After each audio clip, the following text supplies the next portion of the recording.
This is a drill, a practice session, so Galashiels remains primed and ready to respond to call-outs.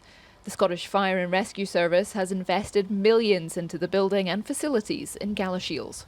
It's a real strategic location for the Scottish Fire and Rescue Service and the Scottish Borders.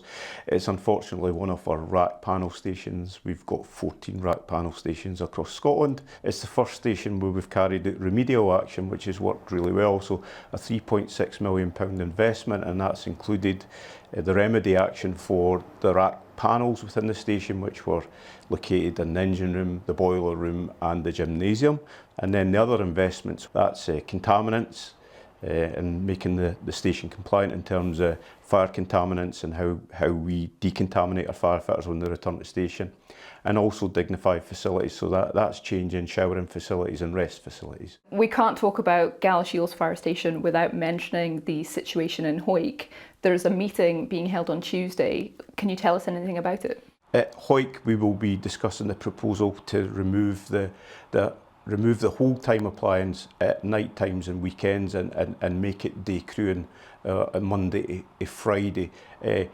It's been referenced regularly that this is a downgrade. It's not a downgrade. We are just changing the way that we will respond or provide a response from Hawick. We've heard a little bit about the nucleus system, but can you explain how that really operates? And a nucleus crewing is essentially a number of staff who can work at a location but be flexible in terms of deploying into our existing operational footprint, and it enhances our ability, for example, to keep on-call appliances available across the country, across the borders.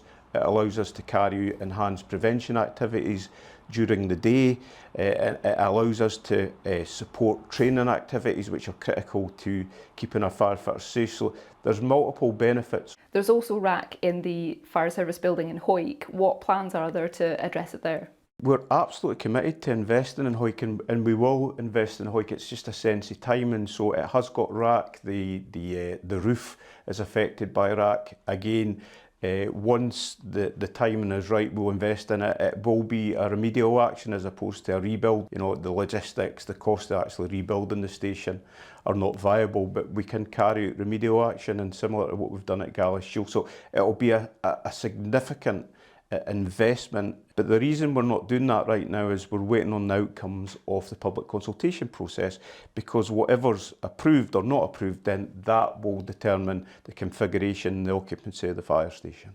More than £3 million invested into Galashiels Fire Station will set it up for years to come. But next week, all eyes will be on Hawick as 2 public meetings take place on Tuesday as part of the consultation into the future provision operating from the town. Isla Todd, ITV News.